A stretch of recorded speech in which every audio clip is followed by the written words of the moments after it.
여호와는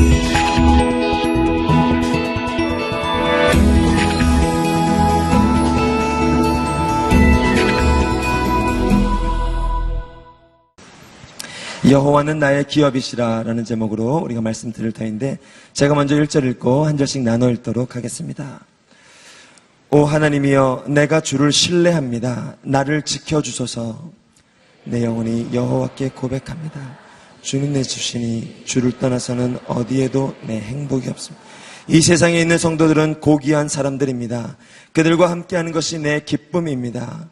다른 신을 쫓는 사람들은 더욱 근심하게 될 것입니다. 나는 우상들에게 피의 잔을 바치지 않고 그 이름들도 내 입술에 올리지 않을 것입니다. 여호와께서는 내 재산이시며 내가 마실 잔이시니 주께서 내가 받을 몫을 지켜주십니다. 내게 주신 땅은 아름다운 곳에 있으니 내가 정말 좋은 곳을 내 몫으로 받았습니다. 내게 조언해 주시는 여호와를 찬양합니다. 앞이 캄캄할 때에도 내 속에서 갈 길을 알려주시니 내가 여호와를 항상 내 앞에 모셔둡니다. 주께서 내 오른쪽에 계시니 내가 흔들립니다. 그러므로 내 마음이 기쁘고 뛸 듯이 즐거워하며 내 몸도 안전할 것입니다. 주께서 내 영혼을 지옥에 버려두지 않으시고 주의 거룩한 분께서 썩지 않. 함께 읽겠습니다. 주께서 내게 생명의 길을 보여주시리니 주 앞에서는 기쁨이 항상 넘칠 것이요 주의 오른손에는 영원한 즐거움이 있을 것입니다. 여호와는 나의 기업이시라, 이 제목으로 이상주 목사님께서 말씀 전해주시겠습니다.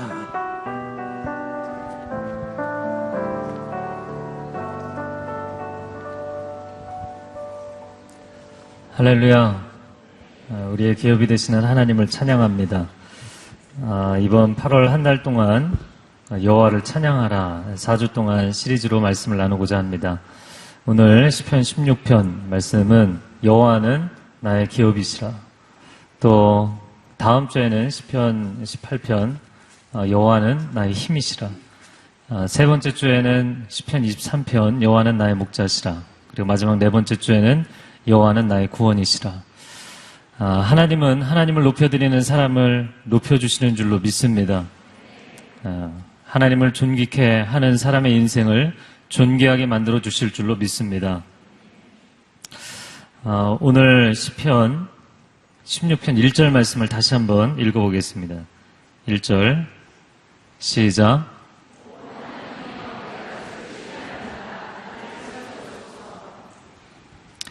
오 하나님이여, 내가 주를 신뢰합니다. 나를 지켜주소서. 네, 하나님 뇌물을 치시고요, 나를 지켜주소서 밑줄을 그으시고요. 시편 16편은 다윗의 시편입니다. 그가 어느 시기에 이 시편을 노래했는지는 정확하게 알 수 없습니다. 아마도 그가 환란에 처해 있을 때 이 노래를 불렀을 것이다 라고 추정이 가능합니다. 아마도 그가 사울에게 쫓겨서 빈들에서 방황을 할 때, 유대 광야에서 방랑 시절을 보낼 때일 가능성도 있고요. 아니면 그가 왕이 되었지만 주변의 악인들에게 압박을 받을 때일 가능성도 있습니다.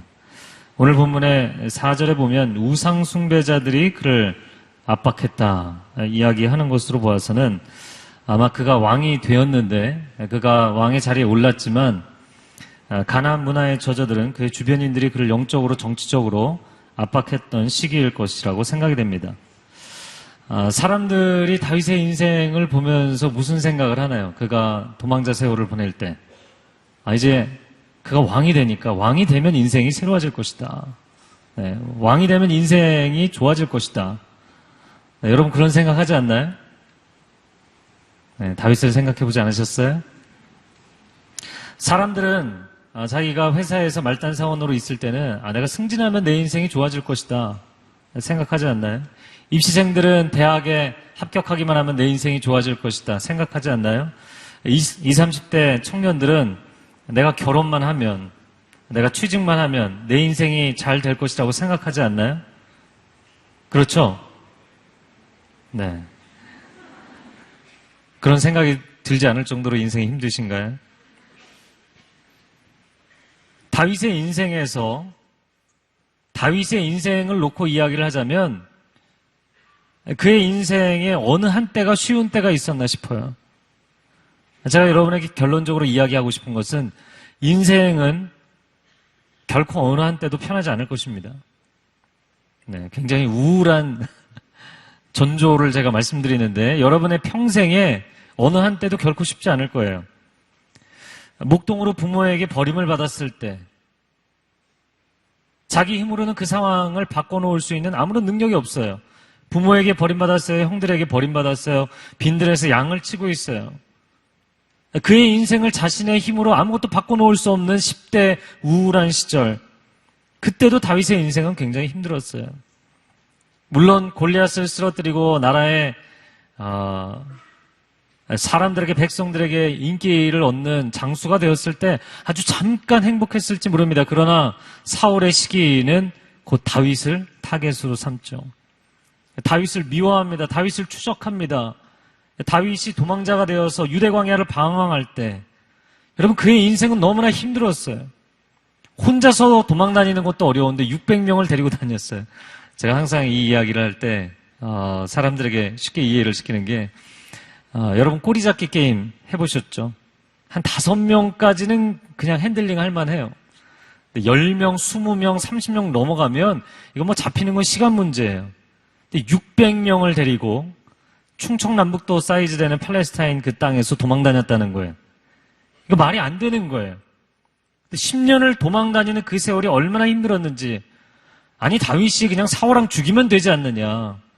그에게 상당한 실력이 있었는데 물론 기회도 2번이나 있었죠. 그러나 하나님이 원하시지 않기 때문에 그것을 할 수가 없었어요.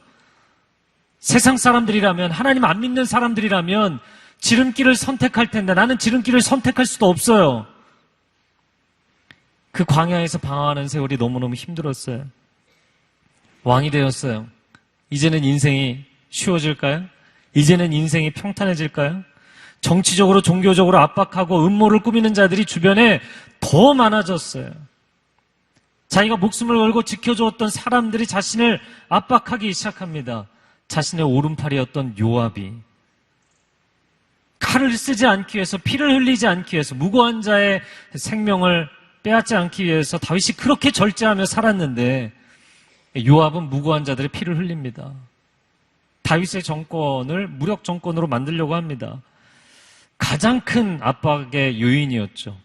그래서 다윗의 근위병들, 왕이 위기에 처하면 가장 마지막까지 목숨 걸고 지켜주는 사람들이 이스라엘 사람들이 아니었죠. 그렛 사람과 블렛 사람, 크레타솜 사람들과 블레셋 사람들, 사실은 동족들이에요. 왜냐하면 블레셋 사람들이 에게에서 팔레스타인으로 이주를 해온 해양 민족이기 때문에 크레타 섬은 에게해에 있거든요. 그래서 크레타 섬 사람들과 블레셋 사람들이 다윗의 근위병이었어요. 다윗은 자기 동족을 못 믿었습니다. 언제 쿠데타가 일어날지 몰랐기 때문이에요. 여러분, 우리의 인생은 저 천국 앞에 서는 그날까지 순례자의 삶을 사는 것입니다. 아, 이제는 내가 승진했으니까, 이제는 내가 돈을 많이 벌었으니까, 이제는 내가 결혼했으니까, 이제는 내가 대학에 합격했으니까, 내가 2다리 뻗고 쉬겠구나, 내 인생이 즐겁겠구나, 라는 생각은 포기하셔야 돼요. 평생 인생은 힘들 것입니다. 네, 아무 반응이 없어요? 네, 평생 인생은 힘들 것이에요. 물론 인생이 힘들지 않은 시즌도 있을 거예요. 언제? 여러분, 다윗이 인생이 아주 편안하던 때가 있었어요. 그게 언제입니까? 그게 바로 다윗이 범죄하던 때입니다. 사람이 고난이 있으면 인생이 굉장히 힘든 것 같죠. 야, 내 인생은 좀 언제 좀 편안해지나. 그때 하나님 매달리면서 살았어요. 매달려서 살았어요. 그런데 자기 인생이 왕이 되고 주변의 모든 민족들을 정벌하고 암몬족 속에 가장 큰 성읍인 라빠성을 치던 그때 자신은 왕궁에서 드러누워 자고 있었어요. 한낮에. 너무나 편안한 인생이었어요. 그냥 자기가 출정하지 않아도 밑에 장수들이 알아서 전쟁에서 이겨주는, 그냥 인생이 거저먹기로 되는 거죠. 그때 그가 범죄했습니다.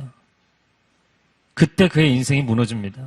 그리고 평생의 그 아픔을, 그 결과를 인하여서 고통을 당합니다. 그러면 그가 오늘 본문의 1절 말씀에 이야기하는 것은 무엇인가? 하나님, 내가 왕이 되면 왕의 자리가 나를 지켜주는 것 아닙니다. 내가 장수가 되면 장수로서 거느리는 군대가 나를 지켜주는 것이 아닙니다. 내가 정치적인 능력이 있으니까, 영향력이 있으니까 정치적으로 압박하는 세력들, 또 다른 세력들을 동원해서 해결하면 되잖아요. 내가 속해 있는 정치적인 당파, 내 계파, 나를 따르는 자들이 내 인생을 지켜주는 거 아닙니다. 하나님 당신만이 나를 지켜주십니다. 왕이 되어서도 다윗이 이 고백을 하고 있는 거예요. 여러분, 왕인 다윗이 이런 고백을 하는 게 굉장히 연약해 보이지 않나요? 하나님 보실 때는 굉장히 만족스러울 것 같아요. 내 인생이 고난 중에 있어서 하나님을 외면하는 것도 아니고, 내 인생이 평안하고 성공했다고 해서 하나님을 부인하는 것도 아니고, 하나님, 내 인생은 어느 순간에도 하나님 한 분만을 의지하겠습니다. 고백하는 것이죠. 여러분, 하나님을 의지하는 것이 여러분의 평생의 삶의 방식이 되기를 축복합니다. 사람은 자기가 쓸 의지할 만한 그 인간적인 도구가 있거나 방편이 있으면 꼭 그거를 쓰더라고요. 하나님 찾지 않고. 그리고 자기가 쓸 수 있는 모든 리소스가 떨어져야만 그제 가서 하나님을 의지하더라고요. 그렇지 않죠. 여러분, 하나님을 제일 먼저 찾는 것이 여러분의 삶의 방식이 되기를 축복합니다. 여름 아웃리치를 지금 한참 많이들 나가고 있습니다. 지난 금요일, 토요일, 주일 2박 3일 동안 저도 저희 임원단하고 라운딩을 돌았어요. 라운딩을 돈다는 게 뭐냐면 여러 팀들이 동시에 전국에 흩어져서 사역을 나가기 때문에 교육자들이 다 갈 수가 없어요. 그래서 팀들 지역마다 이렇게 방문하면서 격려하는 사역을 했습니다.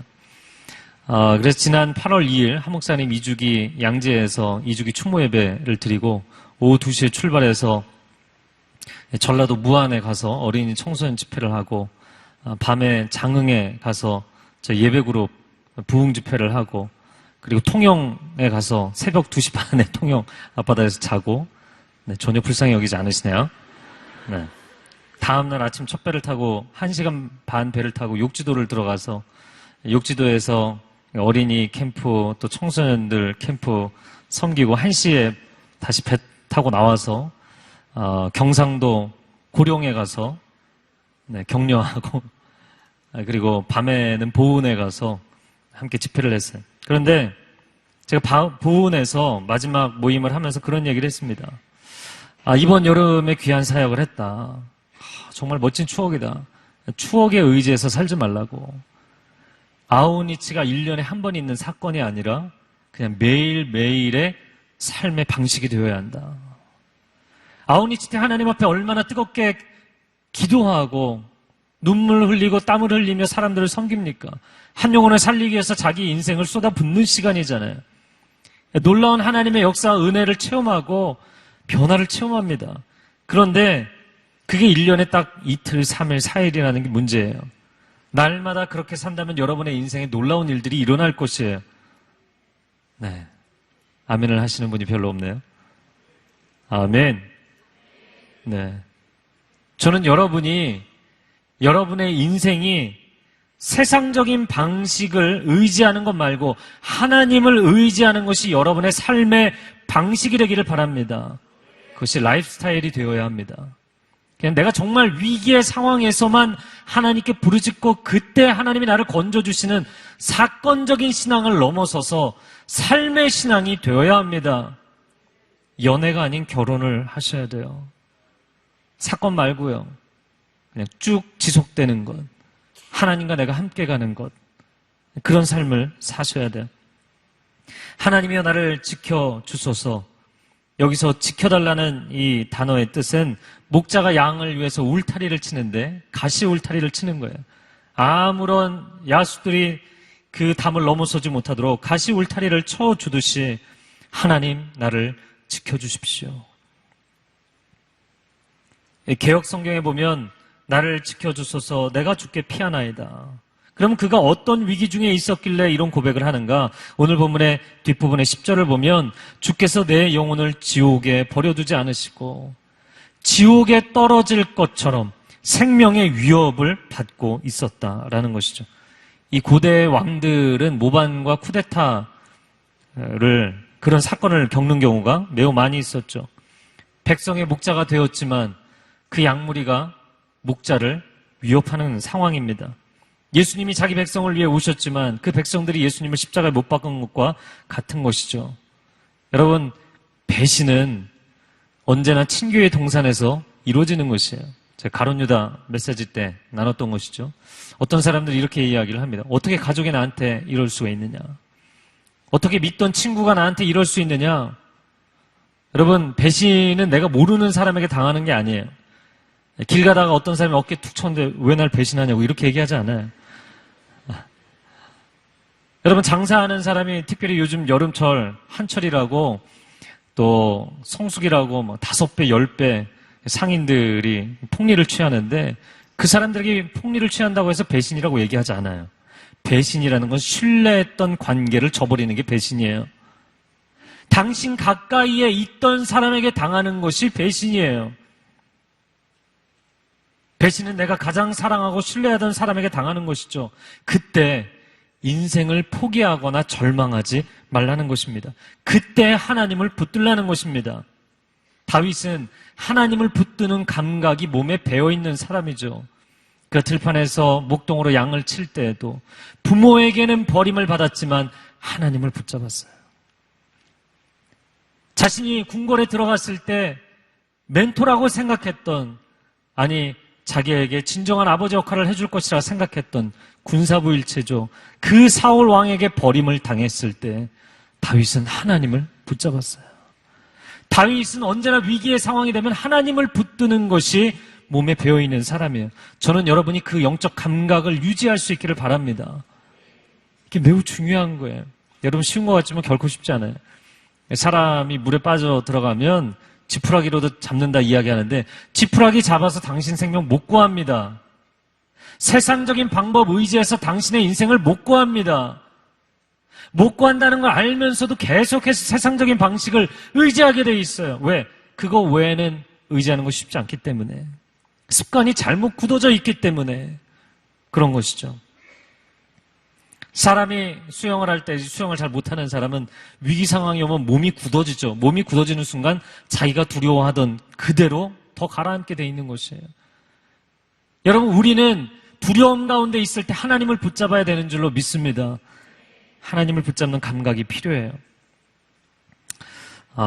제가 오늘 굉장히 긴 카톡을 받고 긴 카톡 메시지를 보냈어요. 누군지 알려고 하지 마세요. 알 수도 없어요. 네, 그 사람만 알 거예요. 근데 그 사람이 이런 얘기에 뭐 긴 얘기였지만 짧게 이야기를 하자면 가까이에 있는 사람이 나를 굉장히 힘들게 한다. 나 지금까지 인간관계 굉장히 좋은 사람이었는데 가까이에 있는 사람, 내가 신뢰하던 사람을 이렇게 힘들어하게 될 줄은 몰랐다. 그리고 막 마음에서 막 부대낄 정도로 미운 거죠. 힘든 거예요. 자, 이렇게 답장을 보냈어요. 인생에서 가장 힘든 것은 공부도 일도 아닌 사람입니다. 이런 인간들을 하나님이 어떻게 품고 계시는지.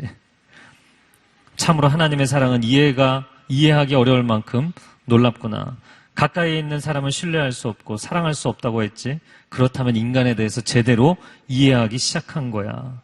멀리서 볼 때 괜찮아 보이는 사람도 가까이 다가가서 보면 다 흠이 있고 문제가 있는 법이란다. 네, 누군지는 몰라도 저보다 어리다는 거 아시겠네요?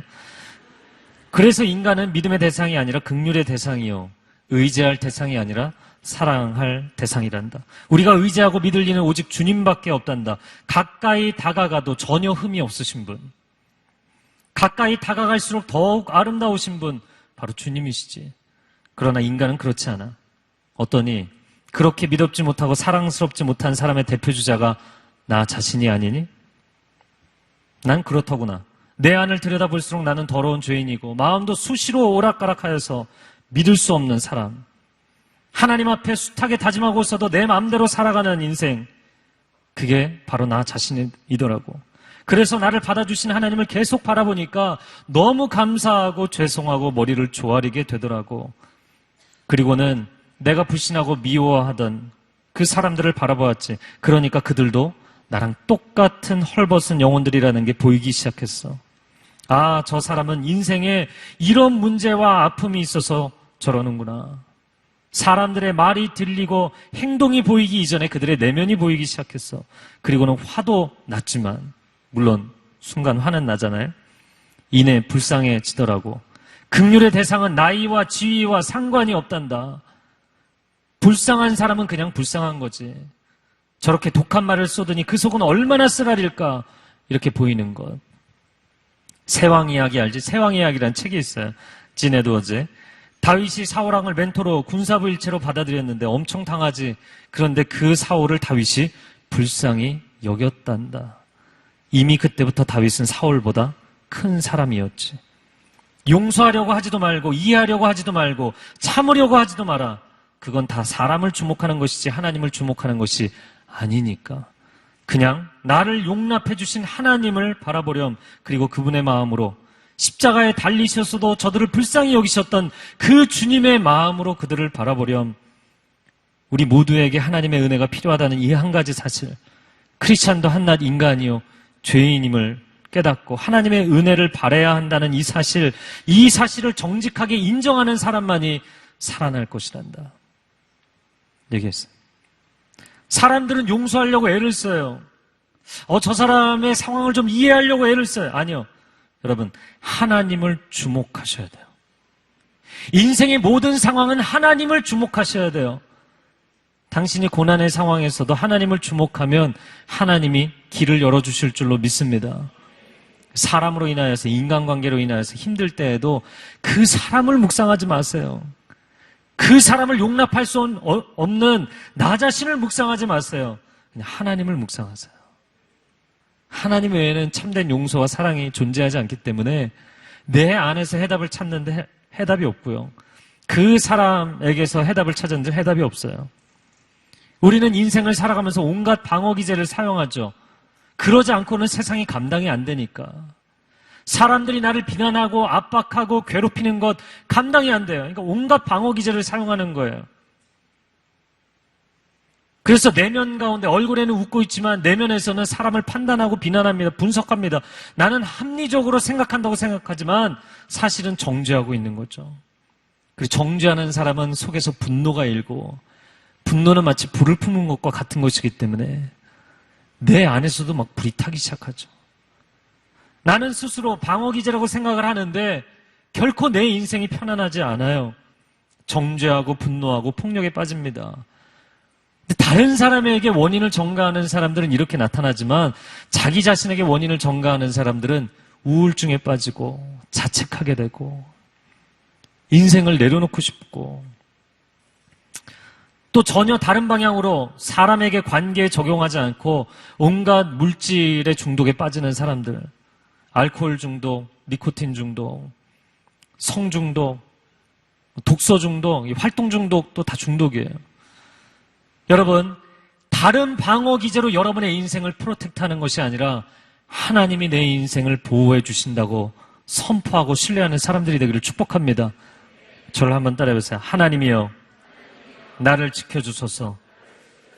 내가 주를 신뢰합니다. 하나님 나를 지켜주시기를 원하는 것은 내가 어려서부터 왕이 된 지금까지 하나님을 신뢰하기 때문입니다. 여기서 신뢰합니다라는 이 표현이 현재형으로 우리말 성경에는 써있지만 원어에는 완료형이에요. 그가 태어나서 지금까지 나는 하나님을 한 번도 신뢰하지 않은 적이 없습니다. 그래서 나는 이 상황에서도 하나님께로 돌아가는 것입니다. 이야기하는 것이죠. 자, 2절 말씀 함께 읽겠습니다. 시작.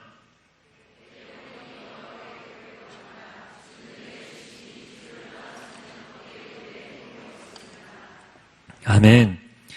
내 영혼이 여호와께 고백합니다. 그냥 내가 입술로 고백하는 것이 아니라 내 영혼 깊은 곳에서 하나님 앞에 이 고백을 드리는 것이라고 이야기합니다. 주는 내 주시니. 거기 밑줄을 그으세요. 그 2절의 고백도 너무나 놀라운 고백이에요. 다시 한번 따라해보세요. 주는 내 주시니. 주를 떠나서는 어디에도 내 행복이 없습니다. 아멘. 네.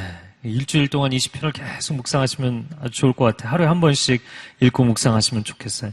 주는 내 주님이십니다. 여기서 이 앞에 주는 사실은 당신은 이런 원어상으로는 당신입니다. 당신은 나의 주인이십니다. You are my master. 당신이 나의 주인이십니다. 나는 당신의 종입니다. 이 고백이에요. 주님을 떠나서는 어디에도 내 행복이 없습니다. 여러분, 이게 도대체 무슨 말일까요? 여러분, 종이 된 사람들, 노예가 된 사람들은 자유인이 되기를 원하는 것, 그것이 평생의 꿈이 아니겠습니까? 예나 지금이나 마찬가지겠죠. 그런데 오늘날도 물론 자립하고 자기 사업을 하고 싶은 사람들이 많이 있겠지만 회사가 정말 잘 대해주고 대우해주면 그 회사를 떠날 생각이 없는 경우도 많이 있는 것이죠. 예전에도 주인이 정말 선하게 대하고 잘해주는 경우에는 나는 이 주인을 떠나기를 원치 않습니다. 이 히브리인들 경우에는 자기가 재정적으로 부족하기 때문에 일시적으로는 종이 될지 몰라도 하나님께 정기적으로 자유해질 수 있는 텀을 두셨죠. 그래서 스스로 자유를 선택할 수 있는 때가 되었는데도 나는 이 주인이 너무나 좋기 때문에 떠나지 않겠다. 그러면 자기 귀에 못으로 구멍을 뚫어서 그 표시를 했습니다. 나는 평생 이 주인과 함께 살겠다라는 것이죠. 여기서 이 행복이라는 단어는 사람의 마음의 행복을 이야기하기 전에 창세기에 여호와께서 보시기에 좋았더라라는 그 좋았더라라는 단어예요. 토브라는 단어입니다. 천지를 하나님이 창조하실 때 그 온전한 선함을 이야기하는 것입니다. 내 존재는 당신을 떠나서는 상상할 수 없습니다. 내 존재는 당신을 떠나서는, 당신과 분리해서는 이 땅에서 온전할 수가 없습니다. 라고 고백하는 것이죠. 저는 이 말씀 묵상하는데 마치 다윗이 하나님 이렇게 팔에 붙들고 매달려 있는 것 같아요. 하나님, 나를 지켜주십시오. 내가 인간적으로 세상적으로 나를 지키는 것 말고, 공격적인 언어로 자기를 가리고 있는 것 말고, 자기 인생의 화려한 경력으로, 짙은 화장으로 자기 가리고 있는 것 말고요. 나 자신을 감출 수 있는 모든 방어 기제를 내려놓고 하나님이 나를 지켜주십니다. 이 고백이에요. 인생의 고난을 극복하고 시험을 통과하는 것보다 중요한 것은 내 생명을 하나님이 지켜주신다라는 경험입니다. 제가 입시 고등학교 3학년 때 입시생일 때 점수를 많이 받는 것, 또 결국에는 좋은 대학을 들어가는 것, 사람들의 관심사가 다 그거잖아요. 근데 그 시간을 지나면서 깨달은 게 있어요. 인생의 이런 시험은 또 반복이 되겠구나. 인생이 시험이 끝났다고 해서 시험이 다시 오지 않는 게 아니구나. 여러분, 한국에서는 입시 시즌을 지내는 게 인생이 굉장히 힘든 시즌이잖아요. 그런데 그때는 책과 씨름하기만 하면 되죠. 그 다음에는 사람들과 씨름해야 되고, 재정과 씨름해야 되고, 온갖 장애와 씨름을 해야 되거든요. 인생의 수많은 시험이 앞으로 닥칠 텐데, 내가 이 시험을 그냥 잘 넘겼다가 아니라 그 시험을 하나님의 은혜로 넘겼다라는 이 방식을 내가 내 몸에 체득하는 게 굉장히 중요하다는 걸 깨달았어요. 왜냐하면 인생의 시험은 또 반복되기 때문에. 여러분, 시험의 시즌을 지나갈 때, 그 고난의 시간을 통과할 때 그냥 하나님 이 터널을 내가 빨리 빠져나왔으면 좋겠습니다. 고난이 빨리 사라졌으면 좋겠습니다가 아니라 하나님, 이 고난 한가운데를 하나님의 손을 붙잡고 통과하기를 원합니다. 이 고백을 하셔야 돼요. 재정 문제가 하나님이 전혀 도와주시지 않았는데, 내가 하나님께 간구한 적이 없는데 돈 문제가 해결됐어요? 좋은 거 아니에요. 시험 때 내가 하나님 앞에 전혀 지혜를 구하지 않았어요. 불안해하면서 혼자 공부했어요. 밤을 샜어요. 온통 머리가 복잡해요. 근데 어떻게 합격했어요? 그럼 과연 그것이 축복인가요? 여러분, 갈수록 그 인생이 불안해지게 돼 있어요. 불안이 증폭되게 돼 있어요. 그 증폭되는 불안을 감당할 수가 없어서 온갖 물질 중독, 행위 중독, 감정 중독에 빠지는 거예요. 여러분, 그거를 내려놓으셔야 돼요. 스탑. 멈추셔야 합니다. 멈추고 새로운 인생을 시작하셔야 돼요. 네, 제가 오늘 너무 흥분하고 있죠. 4절의 말씀의 표현이 그 이야기입니다. 다른 신을 쫓는 사람들은 어떻게 된다고요? 네, 자막이 나와야만 알 수 있군요. 다른 신을 쫓는 사람들은 어떻게 된다고요? 더욱 근심하게 될 것입니다. 절대자 안에서 상대적인 존재가 상대적인 문제를 해결하는 법을 경험하는 것. 왜? 내 인생의 그릇이라는 것은 이게 뭐 300리터든 500리터든 1리터든 뭐 10리터든 1톤이든 100톤이든 상관이 없어요. 세상 존재하는 모든 것은 상대적이잖아요. 하나님은 절대적인 은혜를 부어주시는 분인 줄로 믿습니다. 그렇기 때문에 내가 채우지 못하는 것은 절대자가 다 채워주실 수 있어요. 그것을 체험하는 그 감각이 중요하다는 거예요. 제가 지금 설교 시작해서 30분 동안 똑같은 얘기를 하고 있어요. 여러분이 이 감각을 익히지 못하면 시험을 합격했다고 해서 고난을 통과했다고 해서 좋아할 문제가 아니라는 거예요. 왜? 더 큰 시험이 눈덩이처럼 불어서 올 텐데 당신이 하나님을 의지하지 않고 세상적인 방법, 다른 편법을 사용해서 인간적인 방식을 사용해서 그 위기를 모면했다면 당신의 불안과 근심은 앞으로 더 커져갈 것이기 때문에 인생은 갈수록 어려워지게 되어 있거든요. 난이도가 계속 올라가게 되어 있거든요. 3절 말씀 한번 같이 읽어보겠습니다. 3절 시작.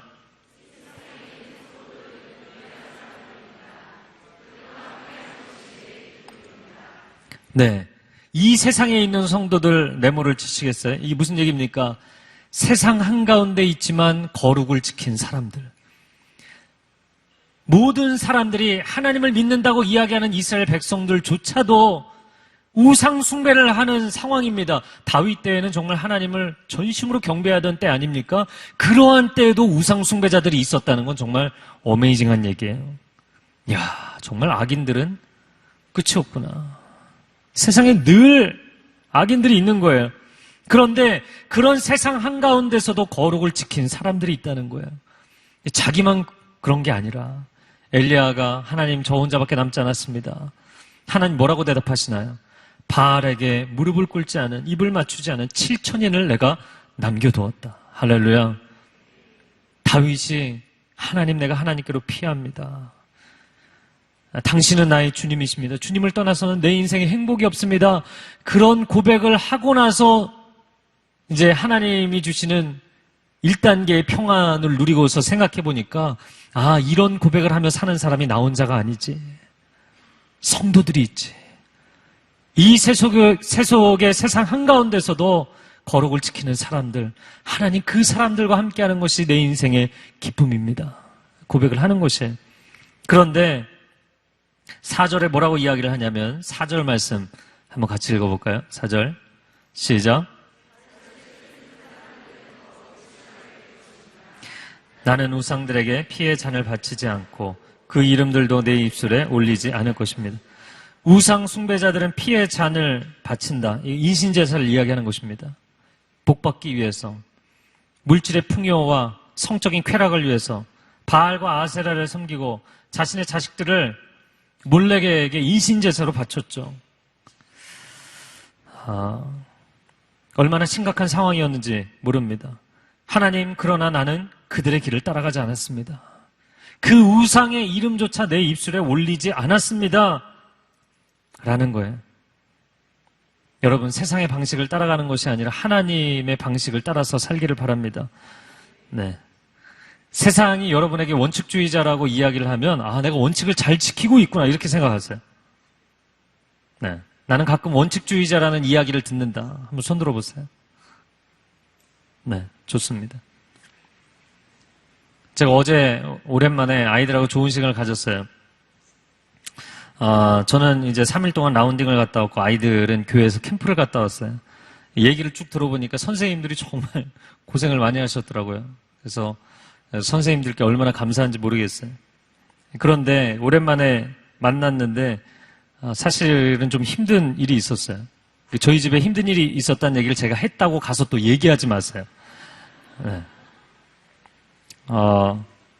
저희 둘째를 혼내는 일이 있었는데 제가 사실 아이들을 거의 혼내지 않습니다. 왜냐면 뭐 늦게 들어가고 일찍 나오기 때문에 그냥 아이들하고 일주일에 한두 번 만나면 같이 그냥 어울려서 뒹굴면서 놀고 같이 예배드리고 그러지 혼내지를 않아요, 잘. 물론 아이들의 생각은 좀 다를지 모르겠어요. 근데 앞뒤가 어떻게 됐는지 모르겠는데, 어떤 선생님이 캠프에서 자기만 선생님이 아닌데 어떤 선생님이 과자도 나눠주고 잘해 준 것 같아요. 그랬더니 저희 지훈이가 눈치 백단이거든요. 저 선생님에게 이야기를 하면 내가 원하는 과자를 갖다 주겠다. 이런 이제 생각이 필이 꽂힌 거죠. 그래서 선생님 어디 계시냐고. 그러니까 양재에 있다고. 교회 양재 쪽으로 다니시냐고. 이상준 목사님을 아냐고.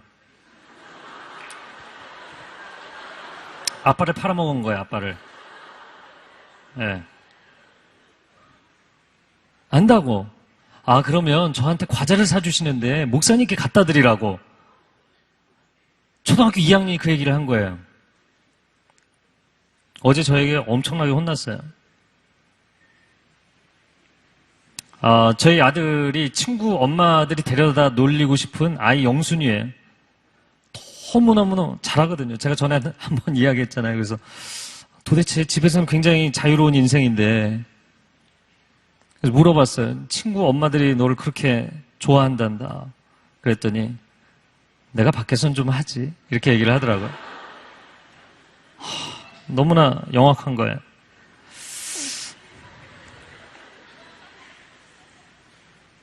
어린 아이지만 제 아이에게 쭉 설명을 해주고, 네가 상황을 파악하고 이 센스가 있는 거는 물론 하나님 너에게 주신 은사다. 그러나 네가 땀 흘리지 않고 노력하지 않은 과자를 먹고자 한 거는 잘못된 거다. 이거 매우 잘못된 거예요. 여러분 지금 이게 과자지만 이게 나중에 나이가 들면 뭐가 될까요? 결국에서 한국의 목회자 자녀들이 사고를 치는 거죠. 온갖 비리를 저지르는 거예요. 아빠 이름을 이용해 먹고 하나님 이름을 들먹이고 신앙을 이용해서 자기가 원하는 거 얻어내는 거예요. 오늘 이 설교 듣고 불쌍하다고 과자 갖다 주지 마세요. 어제 엄청나게 저에게 맞았어요. 저는 원칙을 지켜야 된다고 생각합니다. 사람은 원칙을 지켜야 돼요.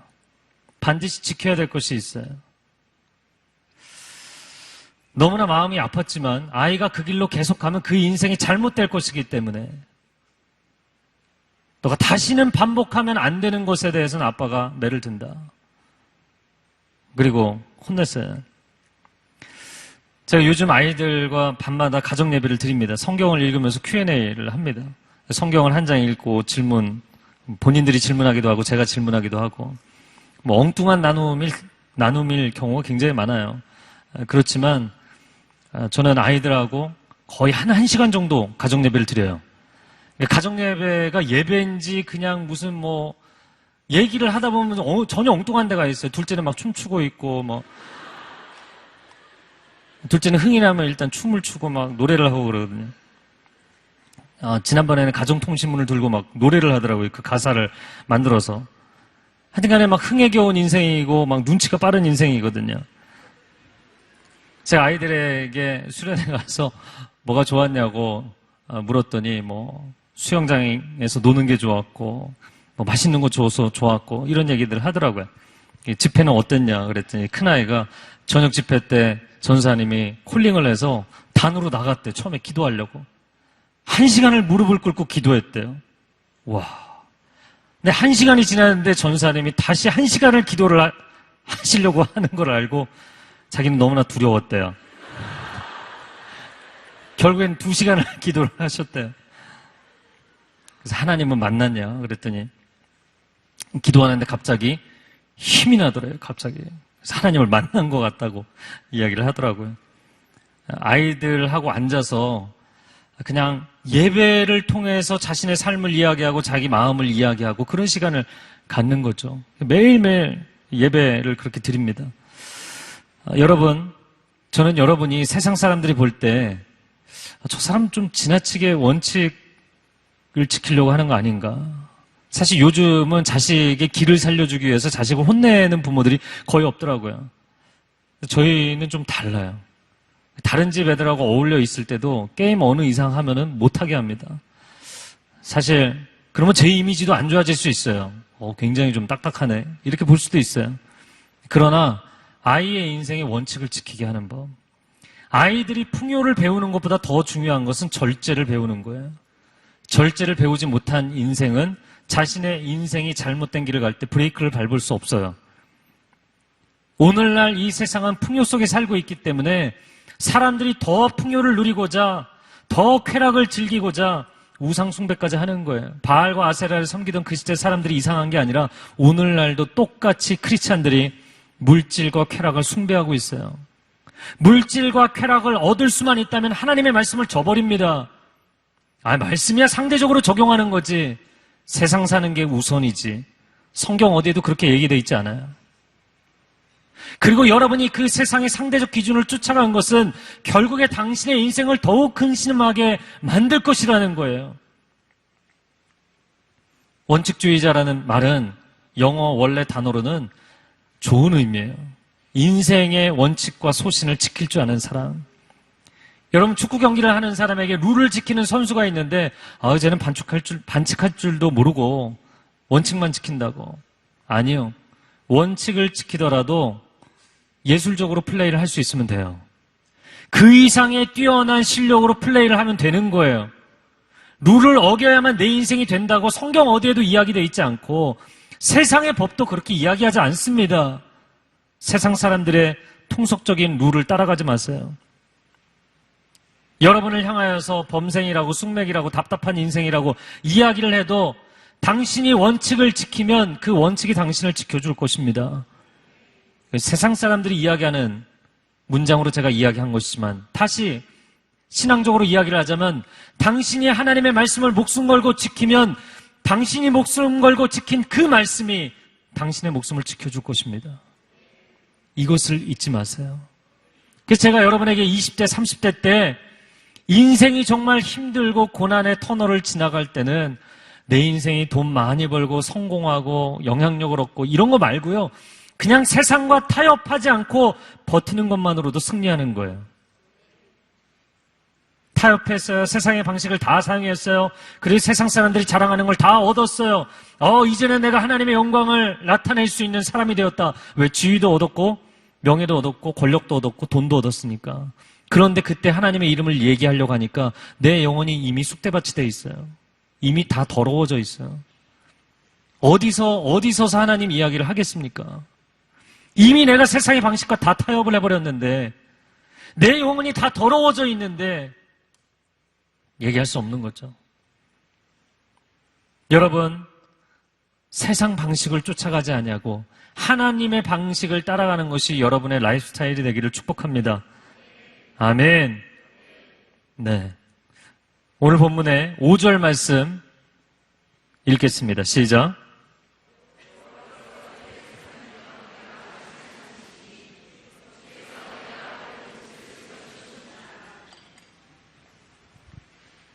네.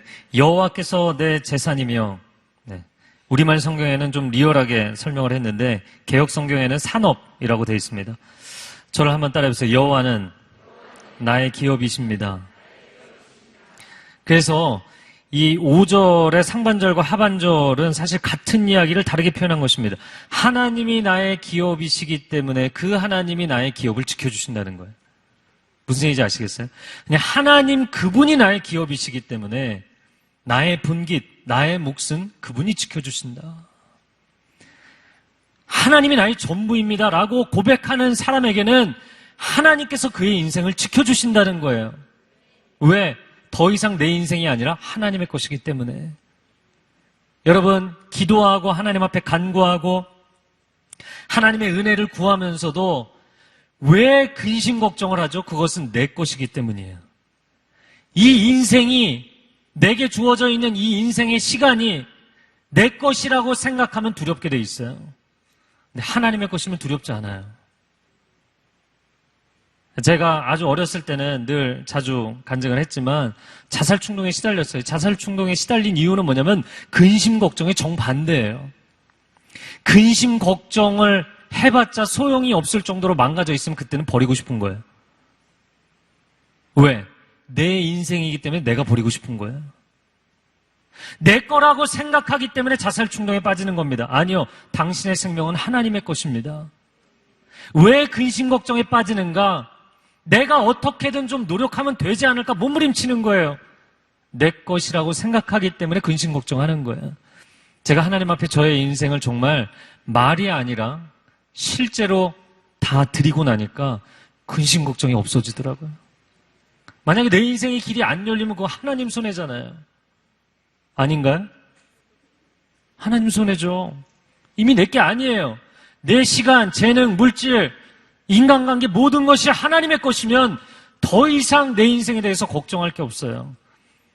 다만 하나님이 하나님의 것을 케어하실 것이기 때문에 하나님이 이끌어 가시는 대로 따라가기만 하면 승리가 있을 것입니다. 네, 그것이죠. 자, 그런데 이제 거의 이제 결론을 낼 단계에 왔습니다. 7절 말씀, 7절과 8절 말씀을 함께 읽어보겠습니다. 시작.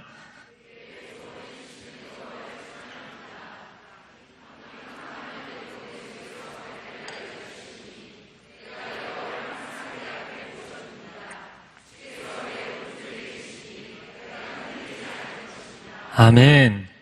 네, 여호와는 나의 기업이시라. 다시 한번 따라해보세요. 여호와는 나의 기업이시라. 여러분, 그러면 내가 얻게 된 어떤 선물, 기업 때문에 하나님을 찬양한다는 것인가요? 아니면 하나님으로 인하여 하나님을 찬양한다는 것인가요? 네, 우울하지만 후자예요. 전자가 아니에요. 어떤 선물을 주시기 때문에 내게 어떤 기업을 보장해 주셨기 때문에 하나님을 찬양하는 것이 아니라 그냥 하나님 때문에 하나님을 찬양한다는 거예요. 7절의 표현이 그래서 저는 충격적이라고 생각이 됩니다. 내게 기업을 보장해 주시고 내 분깃을 지켜주시는 여호와를 찬양합니다. 이렇게 돼 있지 않아요. 7절에 뭐라고 돼 있어요? 내게 조언해 주시는 하나님을 찬양합니다. 할렐루야. 개역 성경에는 나를 훈계하시는 하나님을 찬양합니다. 아니, 너 그건 하지 마라. 너 그 길로 가면 죽는다. 당장은 유익이 있어 보일지 모르지만, 당장은 재밌어 보일지 모르지만 그 길 가면 안 된다. 칼을 들어서 사울을 죽일 수 있지만, 아니, 너 그거 하면 안 된다. 하나님이 그에게 조언하시고 훈계하신다는 거예요. 그런데 그 하나님의 말씀을 내가 지켰더니 내 속에서 캄캄할 때에도 갈 길을 보여주시더라. 할렐루야. 캄캄해서 아무것도 보이지 않을 때에도. 저는 이 장면이 거의 무림고수 같은. 무림고수들은 눈 가리고도 다 보이잖아요. 다 들리고 느껴지고. 다윗이 하나님이 저 멀리 계신 게 아니고, 멀리 계신 하나님과 내가 딜을 하고 있는 게 아니고, 줄다리기 하고 있는 게 아니에요. 그 하나님이 내 안에 임재해 계신. 영적인 레벨이 다윗은 지금 하나님이 내 안에 임재해 계신 거예요. 캄캄해서 아무것도 보이지 않고 어느 길로 가야 할지 모르겠는데 하나님이 갈 길을 보여주신다는 거예요. 할렐루야. 그 하나님을 내 앞에 모시고, 그 하나님을 내 우편에 모시고, 그 하나님이 내 앞에도 뒤에도 우측에도 좌측에도 계시니 내 앞에는 11절에 기쁨이 항상 넘칠 것이고 오른쪽에는 영원한 즐거움이 있을 것입니다. 왜? 내 인생의 앞에도 옆에도 뒤에도 다 기쁨과 영원한 생명이 있는 이유는 무엇입니까? 그 모든 곳에 주님이 계시기 때문입니다. 임마누엘이죠. 임마누엘. 저를 한번 따라해보세요. 임마누엘. 네. 그 임마누엘의 앞부분의 임마는 surrounding이죠. 눈은 us. 엘은 하나님. God surrounding us. 우리를 둘러싸고 계시는 하나님.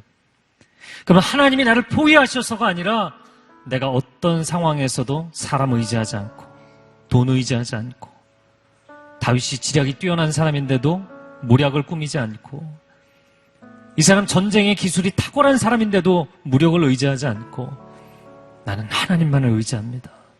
아주 단순하고 무식하게 하나님만을 의지하는 그 다윗을 하나님 너무나 기뻐하시는 거예요. 목동일 때에도 들판을 헤맬 때에도 왕이 되었어도 그 영적인 감각을 잊지 않고 있는 거예요. 여러분 다시 시작하십시오.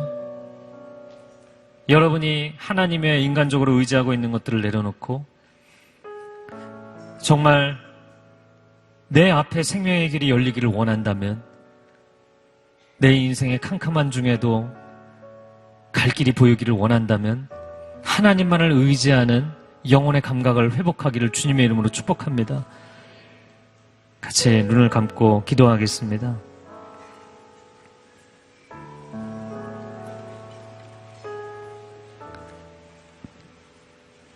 가슴에 두 손을 얹으시고요.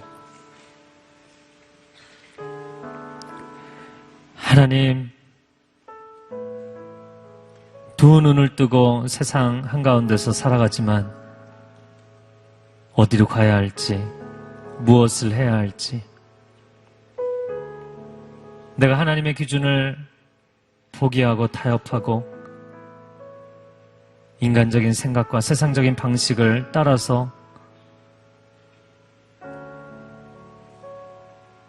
특별한 기준이 없이 이렇게 저렇게 살아왔기 때문에 기준이 다 무너져 있습니다. 다시 그 기준을 회복하기를 원합니다. 나의 인생을 이유 없이 도와주시는 하나님을 찬양하는 것이 아니라 나에게 기준을 다시 말씀해 주시고 너 기준을 회복하지 않겠니? 진리의 기준을 회복하지 않겠니? 내게 조언해 주시고 내게 훈계해 주시는 하나님을 나는 찬양할 것입니다. 그 말씀이 내 영혼 안에 새겨져 있으면 그 말씀이 종이에 기록되어 있는 것이 아니라 그 진리의 말씀이 내 영혼 가운데 새겨져 있으면 캄캄한 칠흑과 같은 밤에도 갈 길이 보일 줄로 믿습니다. 내 앞에는 생명의 대로가 열릴 줄로 믿습니다.